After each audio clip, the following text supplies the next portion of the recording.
Hello and happy Friday, and thanks for tuning into RadioFreeRhinecliff.org. And this show in particular, correct me if I'm Norm, I'm your host, Norm, and I'm thrilled to be here tonight with Mr. Morgan Coy. Hello. Morgan, thanks for coming in.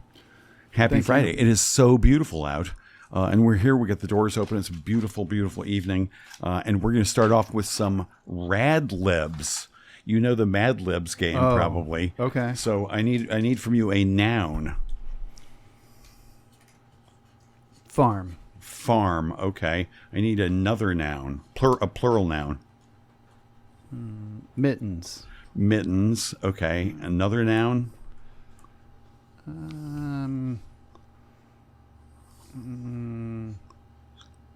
Sorry, I know, person, place, I only or, have person, three. place, no, or thing. I know. Yeah. Let's go for waves. All right, we're asking for more nouns here. I didn't make this up. Okay. All right, one more noun. Microphone. Microphone, okay. Adjective. Weaselly. Weaselly. Hang on, I'll write this down. Another noun. Thief. Thief. Huh. Okay, and an adjective. Shiny. Shiny.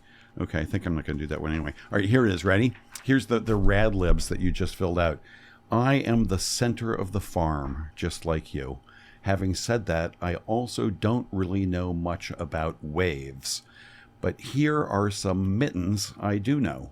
First, your microphone is really weaselly.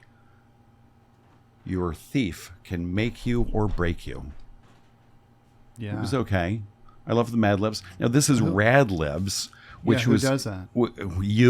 You did this years ago. It was in a book that you put out on the Monophonous Press.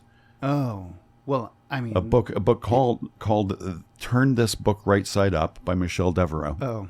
An amazing artist. Yeah. Yeah, look her up. She's fantastic. Yeah. She excels at color pencil drawings. One of our good friends in Austin, of the crew of artists. That was sort of a self-help zine that we put out. I don't know if I would say that was my favorite part. The Rad Libs part makes sense there. Knowing it's it was Michelle a very Devereaux. visual. It was a very visual zine. It was a lovely zine. She was part of a tap group, dancing group called What's Tappening. What's Happening? And she also did a family portrait for us before we left Austin, which features our children and myself and Rosie, my wife. I look horrible in it. She gave me 4 chins. Oh. It's amazing. It's a beautiful drawing. We have it up in our hallway. Is there a special reason she gave you 4 chins? I don't know. Because you don't have 4 chins. I don't know. Huh. You friendly with She's got us, a great Michelle? sense of humor. I see. Great sense of humor. And you said it was sort of a self-help scene. Do you have a special affinity for self-help books in general? I do, but I had nothing to do with directing her vision of that self-help vision. But this was for a company you had that put out music and books and zines and movies and all kinds of stuff. Yeah, we were a multimedia record label that was in the DIY zone of Austin back in the day. And what day was that? What years was that? Was from the early 2000s. I think we moved there in 2006, maybe 2005, somewhere in that zone. Graduated college 2001 Space Odyssey. Okay. So then lived in New Orleans for 2 years and then moved to Austin. Wait, college was Oberlin? Oberlin, okay. Ohio. And then you went from there to New Orleans. When did you go to New Orleans? Ohio has an incredible lake effect, so it's cloudy. Right. You're from Ohio, right? Yeah, it's called. I know we shouldn't really talk about you. It's called an atmospheric inversion. It's in the Ohio Valley, so.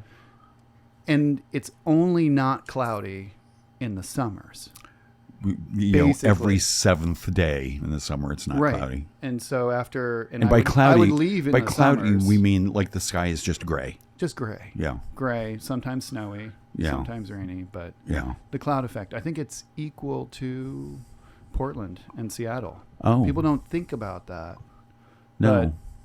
But, so after 4 years in Ohio, there was kind of a pull to say, where could we go?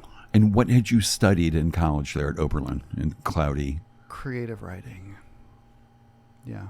And but actually, I also did a lot of video work. And that was what I ended up doing more when we moved to New Orleans, doing video documentaries and audio recording. And who's we? Oh, my wife. I mean, we've been together since college. Wow. Yeah. And did you meet in college? We did. And you were from where? Connecticut. My dad lived in Virginia. So he'd moved around a bunch, but had settled in Virginia for the last... I mean, he's still there, sort of. Uh-huh. And where was Rosie from? Virginia. But we didn't know each other from Virginia. Okay. Met out in Ohio. And had described the meeting. I want to hear how you guys you met. It's not appropriate for radio. Really? Yeah. It was like Some a college. things you can't share. A college key party? No. I'm just going to keep guessing. No, it wasn't that. You're not going to guess it. But it was great. Great meeting. Brief. And then came back together because I went off to Ireland for a semester. And then came back, and she was at college. While you were in Ireland, were you thinking about this woman who you'd met at this inappropriate venue? Norm, college. Let's be real. I'm not going to say I wasn't thinking about her. Smart. However, there's a lot going on. Right. And if you're in another country, But then coming back, of course. Of course. Like on the plane back, you're like, I wonder what happened to that cute It's so long co-ed. ago. Can you even remember college? I do. Yeah. All right. Maybe not. I mean, yeah.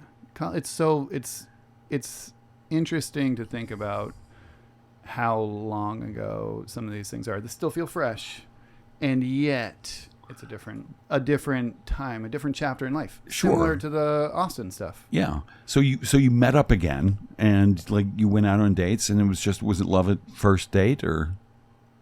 We had a really great walk in a graveyard one time. You like graveyards? Mm-hmm. I feel like I saw you in a movie in a graveyard. I was in a movie in a graveyard. Yeah. That's funny. Yeah. And I've always liked graveyards. I went to boarding school, and there was a graveyard in the boarding school. Not in the boarding school, but adjacent to it. That was an illegal... You weren't really supposed to go there. Right. But you could. Do you believe in ghosts? Interesting. I'm not sure I do. And if you did, do you think you'd be more likely to see them in a graveyard or in a house?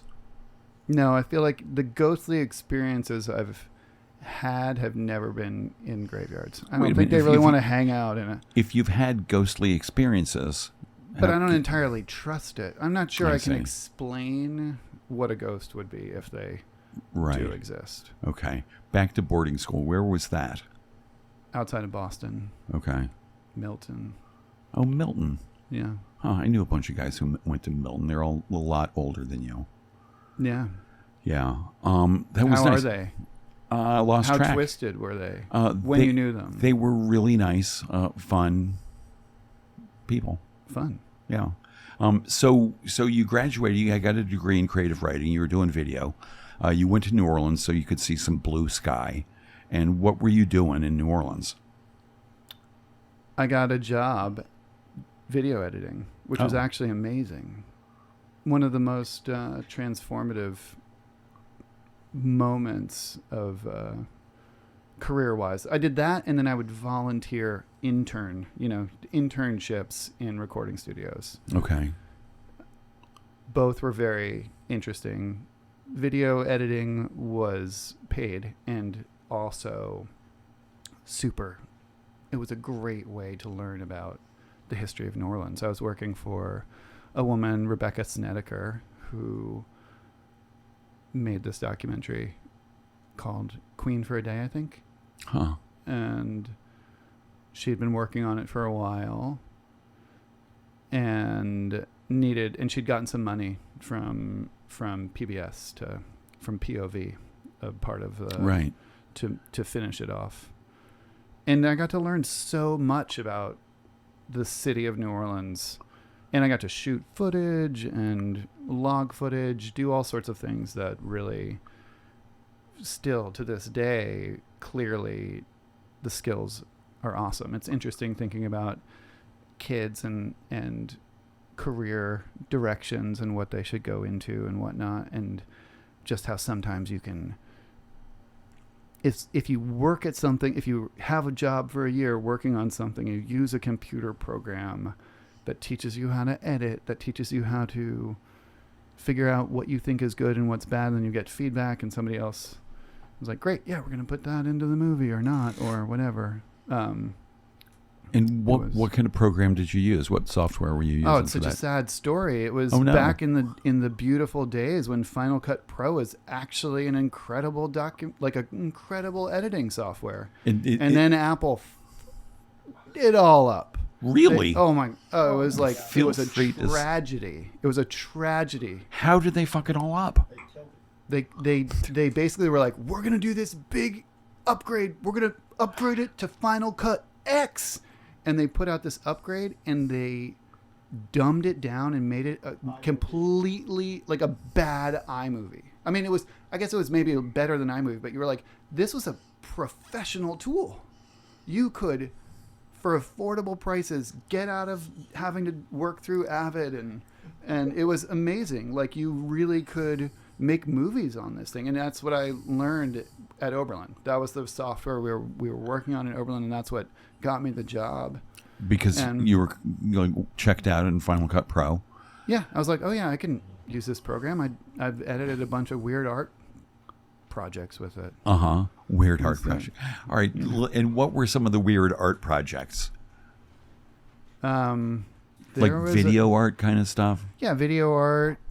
There was a project on Ohio, because when I was living in Ohio, great place for music, by the way. A lot of people really don't give Ohio the credit that it deserves. I've got my Ohio playlist. Maybe I can share that with you, of like the bands from Ohio. Incredible. Right. Incredible.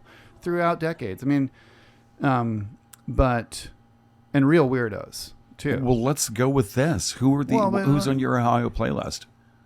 I mean, you want me to break it out? It's on your phone? Yeah, I mean, I don't want to like skip too many people. I mean, it's not, to be honest, it's not great for hip hop, which I know the kids care about the most. Bone Thugs and Harmony and Kid Cudi come from there, which that's not nobody. I like Kid Cudi. Yeah, that's not nobody. Dave and Chrissy and... Yeah. I mean, too bad about what's happened with Chrissy. Her voice is still great. But what happened to Chrissy? She's gone. She's gone. We've lost her. No way, lost her to... This is Chrissy Hine of the Pretenders. Lost her to what? Yeah, she went MAGA. Sorry. Oh. Wow, her and Exene. Oh, Exene? I mean, she was always a little bit. Yeah, but still, I mean, of that era, two of the greatest female rock and roll singers. I know. How could you? Yeah. I did make this for somebody else. And two of the most punk rock female rock and roll singers. So amazing. Oh, I just found it, and then it disappeared. The Ohio playlist. Anyway, I'll pull it up. All right, good. For you. So you're there. You're about to tell us what kind of weird videos. Yeah, so I would travel all over. For part of the deal was I would travel take road trips through Ohio, because I'm like, here I am, my last year in Ohio. Let's go to all the cities. Let's go to the islands.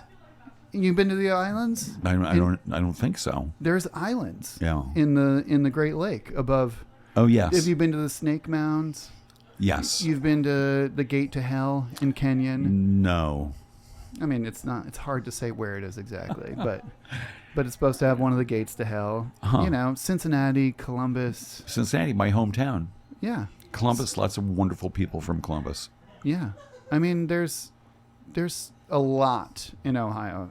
And one of the things that I take away from Ohio was that when we were living there, going to Cleveland relatively regular, not too often, but relatively regularly. And there was a bumper sticker sometime in like the, late 90s, early 2000s for Cleveland that said, "I like Cleveland," which I think is just so perfect. Yeah. Let's not go crazy here. Right. This is a good city. I like it. Yeah, Cleveland's you don't a nice need to place. say, "I love Cleveland." I know so many wonderful people from Cleveland. Yeah, it's a great place. All right, so you were cutting together weird docs and weird videos and the stock on Ohio and what else? Do you still have any of that stuff? Yeah, I've got some of it. Is any of it up on YouTube? No, because Norm, I'm not really much of a social media. After leaving, even in Austin, I was kind of done with it. So, but as a privileged white man, it's kind of tough to want to put stuff out there right now. How so? Take up the space. Even though the space is theoretically unlimited digitally, right. I do think that, for the zeitgeist for the past, 10, 15 years has been like, hey, back off a little bit. Back off a little bit, cisgendered straight white guy. Yeah, it's not. You don't need to take up so much space like you did for the last, But 300 years or whatever. Yeah, forever and ever and 400, ever. 500 years. Yeah. I guess I think about that more like, be welcoming and accepting and encouraging and open the door for anybody else, and don't be mad that you only had 300 years of dominance. But I make stuff. This is what I do all the time. Yeah. So the idea that maybe I should not be taking up space, as you put it, I was like, well, I can't help it. It's hard. That's all I know how to do. I feel it too. I struggle with that as well, from it being like, what is the right balance to, if you're a creative person, you make things, you want to do things, then what is the right balance? And it has something to do with professional hustle. And I think that comes back to the social media stuff, because if you want to be noticed on social media, you better really want it. You have to work for it. It's just like being in the movies. If you want to be in the movies, this is your life, right? You're like, it's not easy. Everybody wants this. Everybody wants to be on TV. If you want it, you better really want it and fight for it. And I kind of was like, okay, I'm not gonna. I did it for when I was a younger person. You did the hustle. You wanted it. You took up the space. And it didn't really happily. work. But also shared it. That was part of the Monophonous Press was very communal. It's like those zines that we put out and stuff. It was kind of like, let's come together. Let's make stuff together. Let's put those out. At a certain point, did you get self-conscious about like all the space you were taking up? And do you remember when that was? Well, or how it came to be? I think there was a partially self-conscious, but also maybe I'm not a great performer. I did go to, as far as that piece of wanting to put myself out there, I went to Shakespeare and Company. Do you familiar with Shakespeare and Company? Yeah. So my dad and stepmother, they were super Shakespeare people. Maybe still are a little bit. I don't know. Okay. In different ways. But I'm thinking of a bookstore, though. Oh, well, there's this place up in Western Massachusetts. Okay. That's been around for a long time. Okay, yeah, I don't know that. They do summer stock, but there's also training school like that in the summertime. And when I was 18 or something like that, I did the summer program there. For acting. And the irony, I was like, okay, I'm not really an actor. But the deepest irony is that one of their main things that they're known for and famous for is vocal training. Yeah. And it's a special technique. This woman, I'm going to forget her first name, but it's called the Linkletter technique, named after Linkletter. Art Linkletter? Not Art. Unfortunately. Richard Linkletter? No. Also, Rats. That's the extent of my I know. Linkletter trivia. She was very influential in the vocal training technique, and it has to do with the connection to the words and meaning and in your body. So and you went up to this place up in Western Mass, is that what you said? Yeah, The Shakespeare and Co. And my stepmother is a certified Linkletter teacher, so she's like deep in. I don't know if she was then, but she was like training then. But the irony, Norm, is that I was given a part for the play. In which play? It doesn't even matter. Okay. Because my part was a physical comedy role that had no words. Nice. And I was like, what am I supposed to do with all the training that you've given me? Right. You obviously hate me. They're like, fall down the hill. Make it funny. I'm like, wow. Well, they say, there's no small roles, only small I know, actors, yeah. except when you're like, but everything you guys teach here has to do with voice, and you're not even giving me a That's line, right. You not didn't even a word to say. Did they teach you at all how to fall? No, Oh. they weren't clowns. And so did you have some idea that you would be an actor or pursue acting? And did that place put the I kibosh think on I it? thought, well, I should try this out since my dad and my stepmom were in that world. I was like, well, And maybe I should give this a shot, Uh-huh. And I did, and I was like, yeah, no, And this isn't right is for that me. what they did? Was your dad a professional actor? My dad's Or is he? a playwright and director. Okay. And stepmom, professional actor? She is an actor. She's a teacher out in Iowa right now, Uh-huh. a voice teacher, Nice. and she also directs. So she's professional. So at some point you had to break it to them all that the No, theater they didn't was... care at all. They didn't care. No, there was no expectations. That was me being like, oh, let's see. And did you have siblings? Sister. Well, I have one full sister, 2 half brothers from my dad and stepmom, Uh-huh. and then 9 stepbrothers and sisters from my mom's remarriage. Wow. Yeah, Wow. we are an expansive family. And will you ever all be together? No. Somebody's marriage, somebody's, There's not a lot of cross. So I mean, Right. there's like each individual units. Well, at times. so that I didn't even do the math. It sounds like about 14 people. How many of them do you keep in touch with? Different phases of life, different,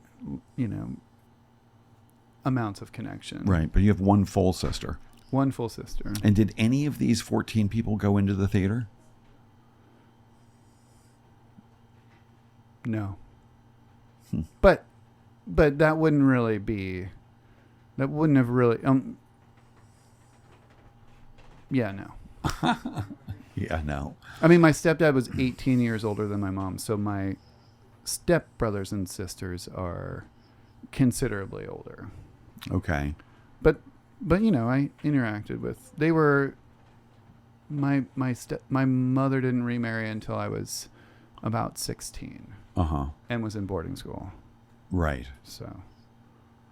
Right, up there at Milton. Yeah. Huh. Okay, back to New Orleans now. Now you're cutting together documentaries, specifically this one thing on New Orleans for POV, for PBS. And how long did that gig take? I mean, that can be a slog, right? Putting together a doc. Yeah, that was really. I learned a lot about.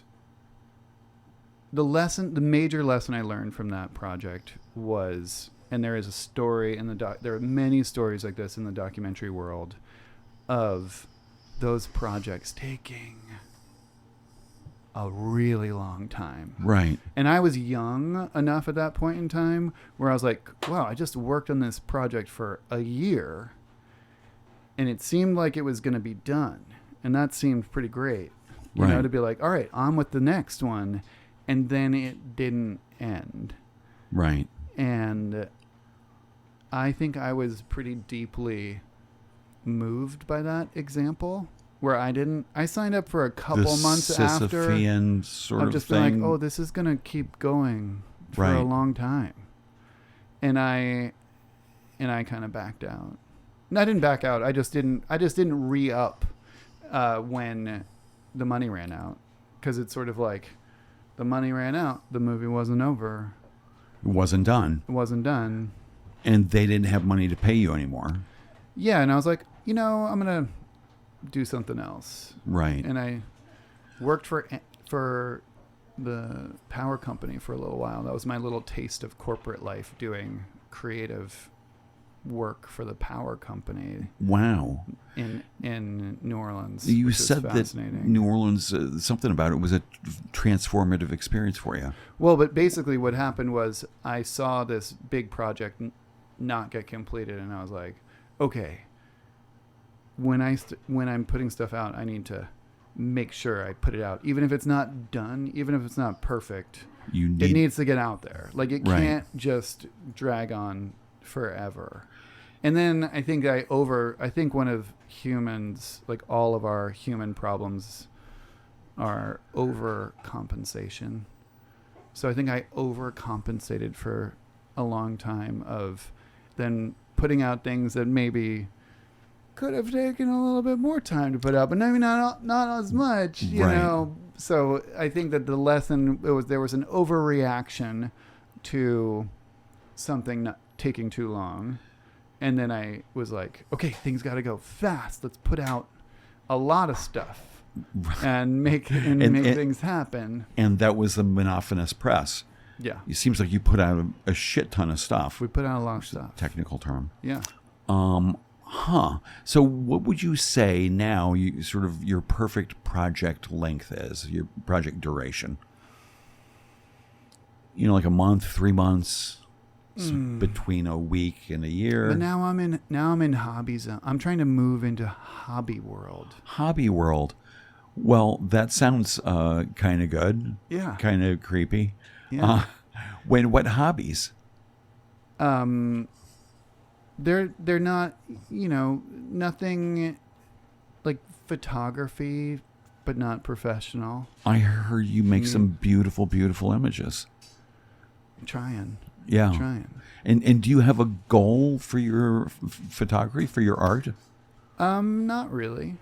That's the point of the hobby stuff. I feel like the goal is, and this is where I'm trying to define what the difference is between a hobby and work. And I'm not fully done with work. I still do work. But I think the difference for me is that it can't be about status, and it should be about connection with people. Those are the things that are important to me. So it should be, you're not trying to prove something. Right. But that doesn't mean it can't be skillful to yourself. Sure. But just to other people, to be like, look how, it can just be where I'm like, I care about this. And hopefully it fosters connection and fun. Right. There should be some element of joy, but joy doesn't need to be there all the time, and neither does connection, or it's sort of like this moving target. Right. But so what other hobbies are you working on in the hobby world? Music is always part of it. Uh-huh. Growing sprouts. Just got back into growing sprouts. What kind of sprouts? Broccoli sprouts. Never even heard of broccoli They're so sprouts. great. Broccoli sprouts are so good, but this is one of my visions for the broccoli sprouts. They're also really good for you. Huh. Anti-cancer. Right. Huge anti-cancer situations. Speaking of anti-cancer, as is the tradition here, and correct me if I'm Norm, my guest brought a drink for us to enjoy. What did you bring? Well, I bought something locally here at this lovely shop. Oh, at the Epicurean corner store here. It's fantastic. It's a Pilsner. Oh, yeah? The Vlit Pilsner. Uh-huh. I like it. Yeah. It's not IPA, which I like IPAs too, but every now and again, you need a Pilsner. Yeah? Well, would you mind sharing with... I'd love to try one. Yeah. Yeah. Yeah. I'll put this away. Thank you so much. Cheers. Yeah, cheers. So, I difference, didn't do that. Oh my God. difference between a hobby and a job is what we were talking I'm about. so sorry. That's Norm, okay. I didn't shake that up or anything. You saw me bring that in. Yeah, I didn't see your hands on the beer the whole time. It just exploded everywhere. Cheers. Do you want me to get a napkin or something? No, thanks. It'll just drip through the floor under the tenants on the next floor down. The basement tenants? There's people in the basement? Oh yeah, that's where Hobby World is. So what you say? Music? You write music? You play music? Mm-hmm. Somebody said you play stringed instruments. Stringed instruments, but also some synthesizer. I've tried to do some drums. My son quit saxophone. I don't know. That seems like that could be a good hobby. Your son quit saxophone? Yeah, so we have a saxophone. So you have a saxophone. I'm saying. Have you ever played any reeded instruments When before? I was a kid, I did. Yeah. What'd you play? Saxophone. Oh. Huh. When I went to Montessori school, but I was like, 10, 11. Right. And so have you taken it back up? Or are you playing saxophone? I haven't yet, again? but I just thought about that yesterday. I was like, you know what? Saxophone.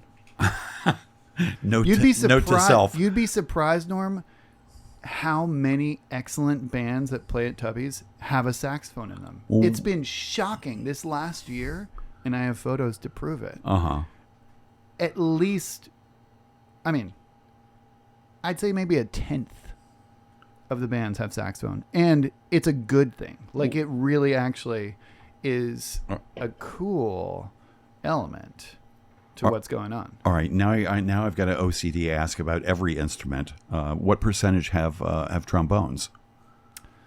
That's lower, but trombone is present. I've seen it a couple times with photos. With photos to prove. And you mentioned some place called Tubby's. What the hell is that?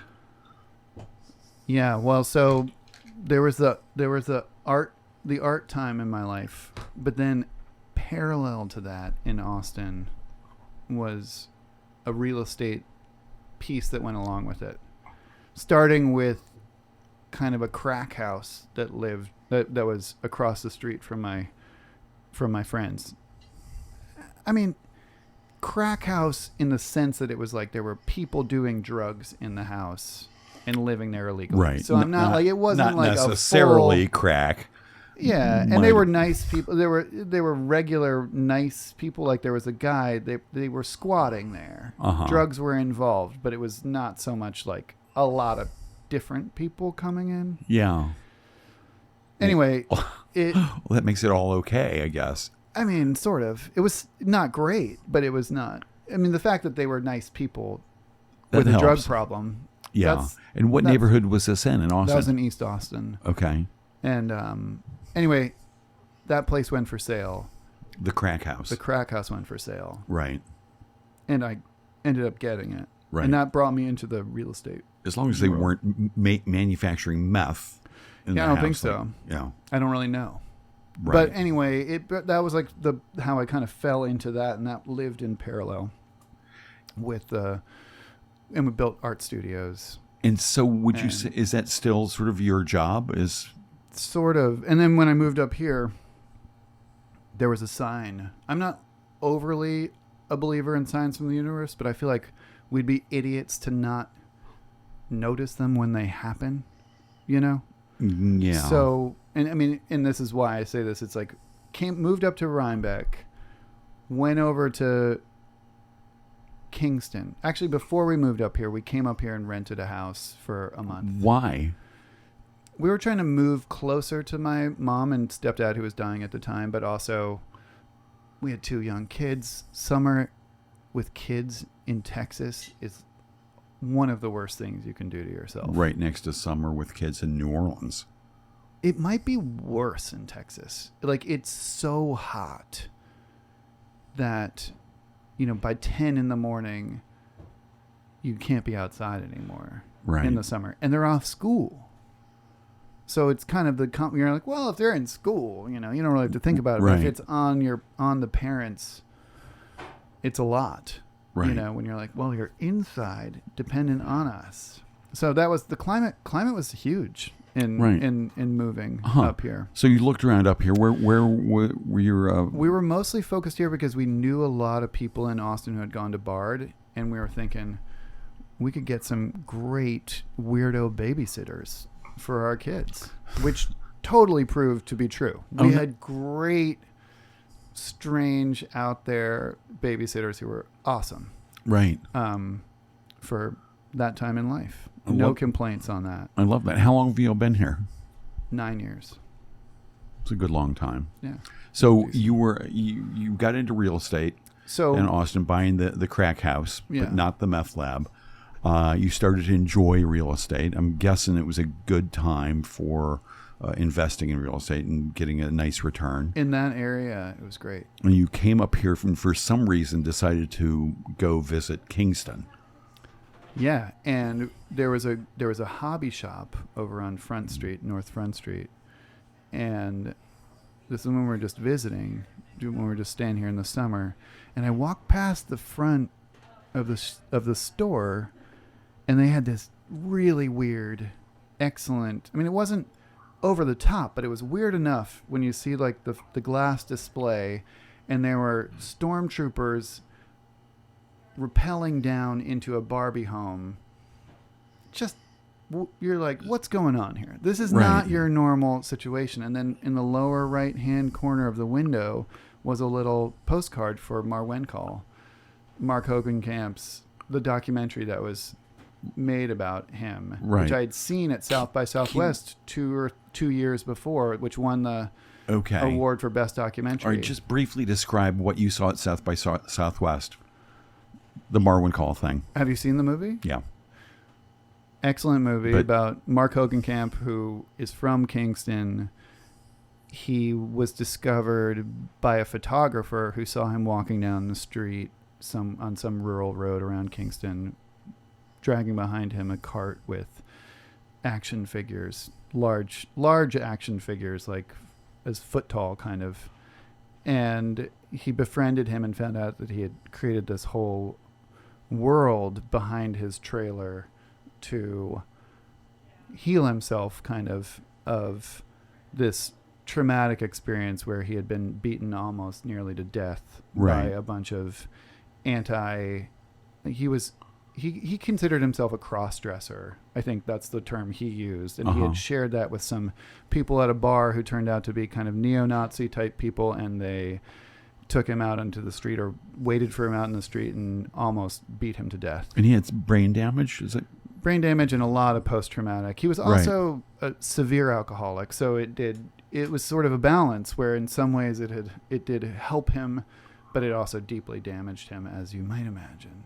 But he started making this incredible artwork, and that documentary is amazing. They then also made a movie starring Steve Carell, I think. Did you see that one? No. It's pretty good. As a narrative one, or what is it? A biopic. And it's Mark Hogan, Hogancamp. Yeah. Right. And Marwencol is this place. That's the name of the village that he invented and populated. Yeah. Lots of it seems like sort of World War II era action vignettes. And it's really fucking amazing. It's amazing. So this was the sign from the universe? Well, his work, which was so the sign was that it turned out that this hobby shop was failing, as you might imagine. Right. Every shop in Kingston was failing at that point. It was pretty rough, but it was particularly bad there. And this is where he bought all of his materials to make Marwencol Village, which was cool. And then the next summer we moved up here, and I went over to Kingston again, and the shop was for sale. That was the sign. And I was like, oh, well, I'd been trying to buy commercial property in Austin, and it was impossible. The big money had already moved in. Why did you want commercial property? To do commercial things, Norm. Because it's like when you have commercial property, you can do commercial things, which is a whole different... Did you have particular commercial dreams? I mean, we were already doing commercial realities. Like an art studio is kind of commercial. Okay. You know, forward-facing events, doing these kinds of things are more in the commercial sphere. And so I was looking to be like, how can we do something that's public-facing legally?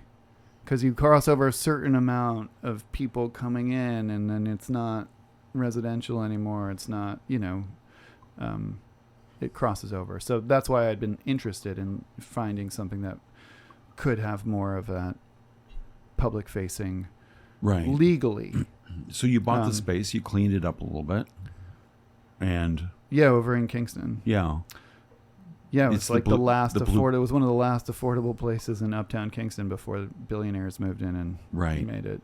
Is not it the affordable. Blue Cashew place? Now and I've sold it since then, so I got rid of it. But Blue Cashew, Love Field Vintage, which is also great, right? And apartments above. Yeah, it was a real lesson in a different kind of rehab. Kingston rehab has a lot more to do with the layers that have been built over. They still had gas lines for gas lighting in that building. It was so what do you think thick.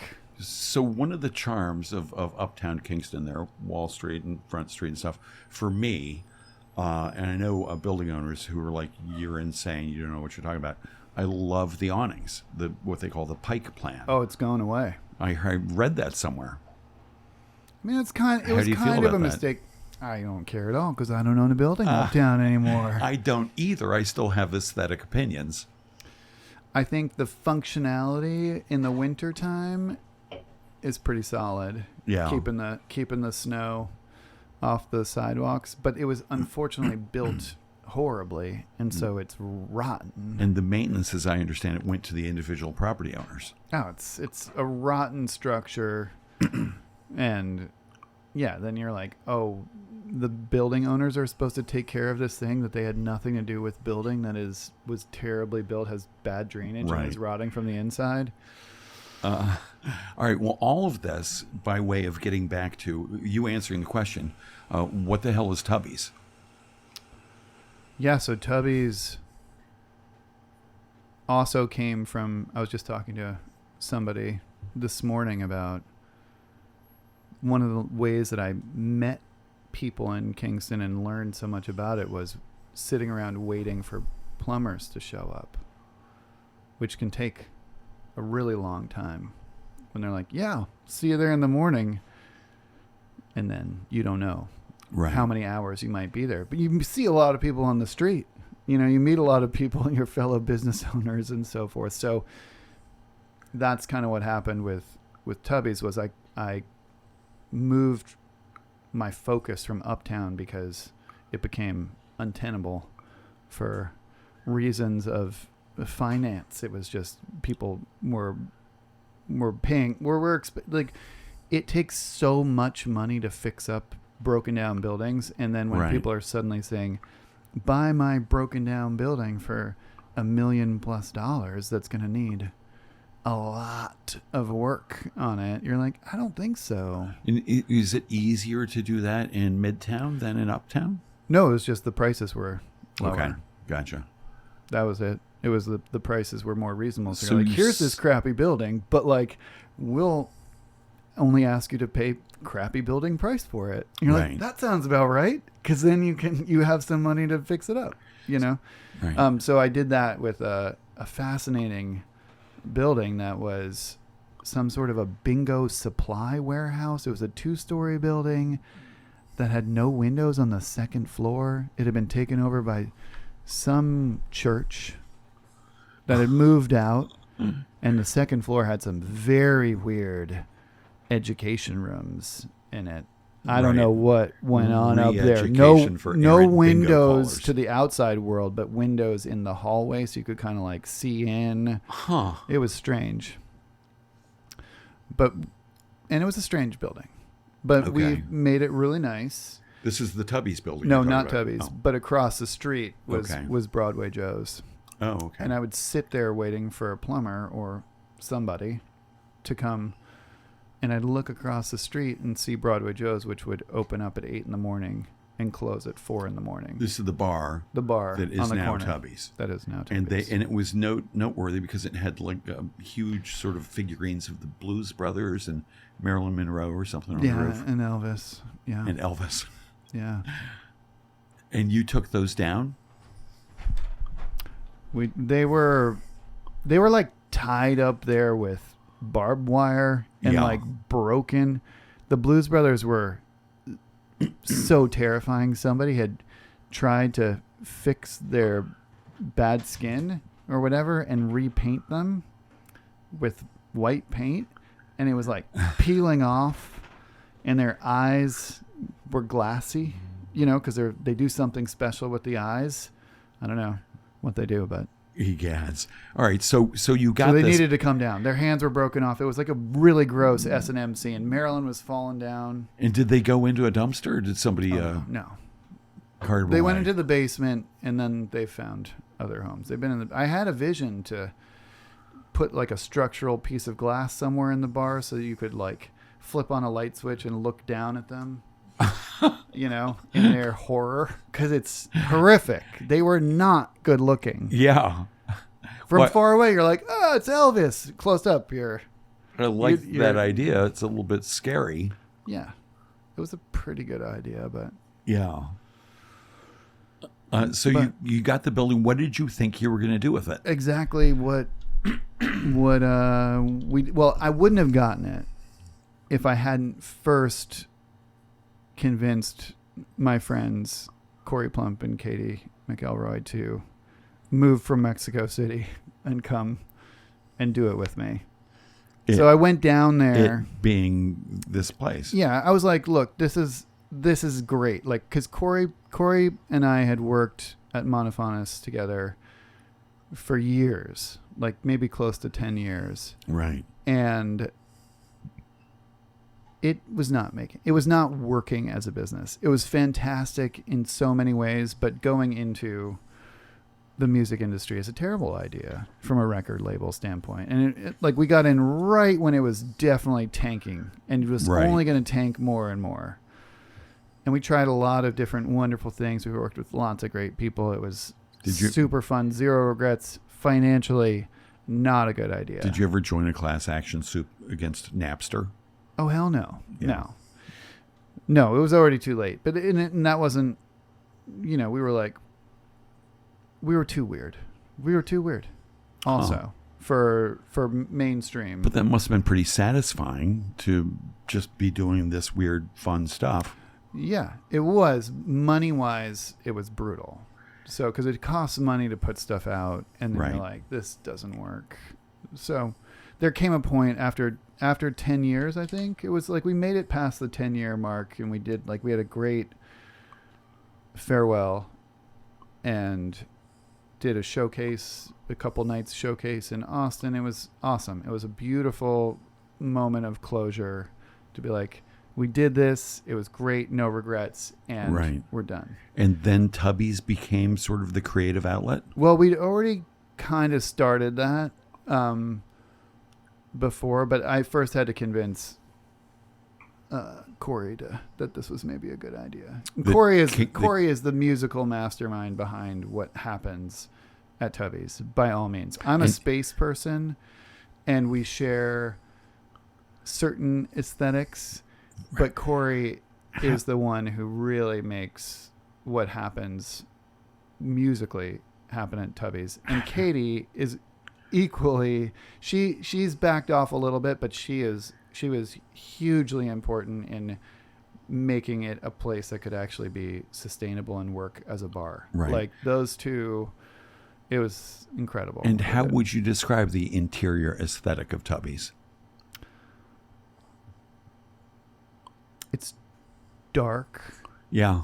And kind of red. I'm trying to remember the paint color that we got. Oh, geez. It's like, but it was indicative of something. It's, kind of burgundy, but the wood, wood that we put in there was cherry that we found. We found some crazy deal on cherry. If you haven't been there, go to Tubby's. It's a beautiful place, and it's a great venue to see music.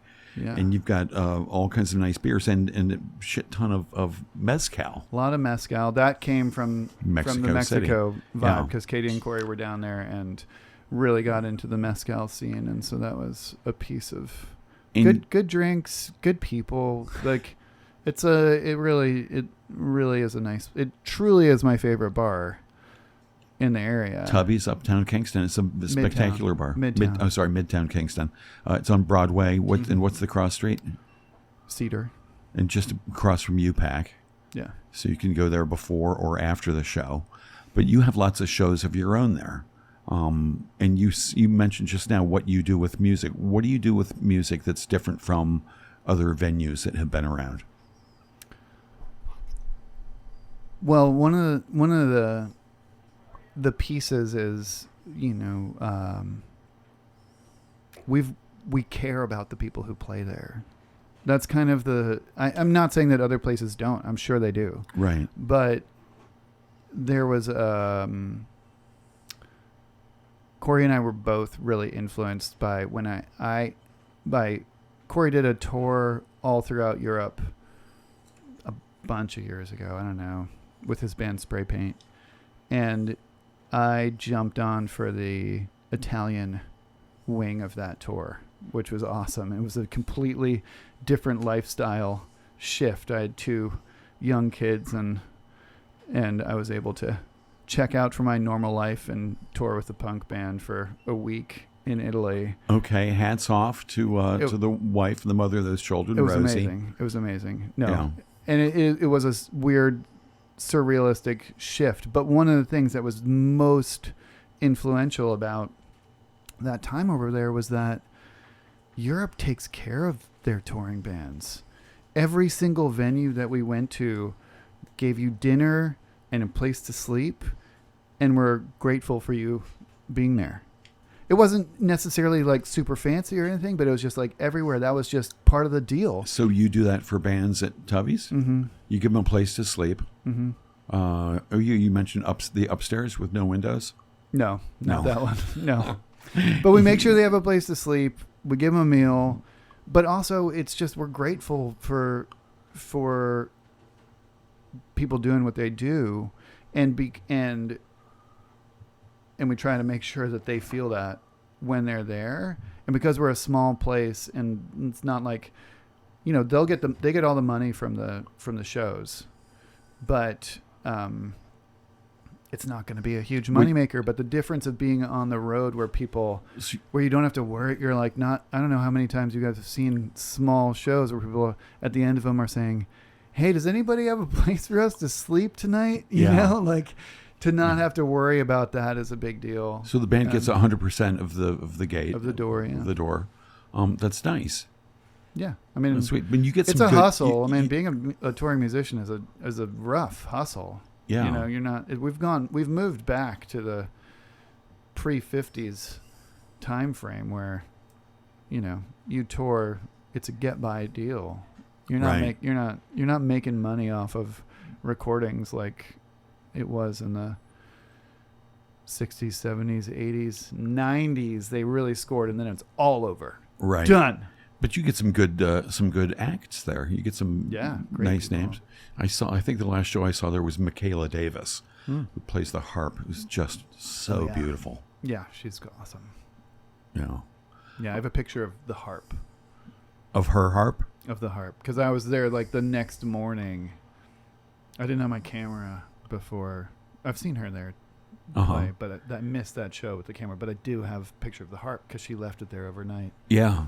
So you mentioned that one of your hobbies is doing photography. Do you shoot much sort of like rock photography? Yeah, I've been trying to capture the gold. Like, we're kind of in this sweet moment right now. Have been for for a year or so. How would you define the sweetness of this moment? Just really magical musical moments happening from all different kinds of music. Like they're, when you see something happen on stage that you haven't seen before or felt before, and just be like, whoa, this is happening right here in this place. That's pretty great. But then to be like, relatively consistently it's happening with a variety of different kinds of music and different audiences. So that's been pretty beautiful to feel. I'm trying to drop in and make sure I appreciate that, because that doesn't last forever. Right. I don't think. Huh. I'm happy for it to last for as long as it possibly can, but I don't count on it lasting forever. And probably having seen other places and scenes develop and change, they don't. It's fluid. So in the moments that it's really happening, it's nice to enjoy it. Right. Words to live by. Morgan Coy, thank you. So who's coming up at Tubby's? Any idea? I know you don't book the bands. Yeah, but no, there's. I mean, I can look at the calendar, but I know there's a great show coming on Thursday, which is La Perla. They do. Oh. That sounds familiar. I want to make sure I know where they're from. I want to say they're Colombian, but I could be wrong about that. Well, they do vocal harmonies with hand drums, and they do a lot of collaborations with other people as well. But this most recent album, I'm super interested to see what they show up with, because from the recordings, which are pretty cool, I think live it might be even more. Three female singers with a lot of polyrhythmic drum situation. That sounds amazing. That's pretty cool. But yeah, let me look up real quick, because it's like I can go through and say a few of while you're looking up, I'll ask. You said different kinds of music earlier. You mentioned a genre called mumblecore. What is that? Oh, that's film. Oh, film. That's film. Is that where people just sort of mumble? Like, we're talking about real things, and like what we're doing here. But if we just kind of, it's a little bit hard. And over your life, you've made a bunch of films. No, I'm not. I've produced. You've been involved in the making of a number of films. Were any of them mumblecore films? Yeah. We had. I mean, computer chess is so weird. Oh, computer chess. Listen, we only have a minute left. Okay, well. Yeah. Too late. Can we check out computer chess Criterion Collection? We're going to hear I think computer chess made it to Criterion Collection. We're going to hear a little bit of the computer chess soundtrack right now. Now, you wrote this music. Yeah. For computer chess, is that correct? Yeah. I mean, I'd say that's, it's not necessarily indicative of all the music that I've made, but yeah. But that was, it's computer chess is about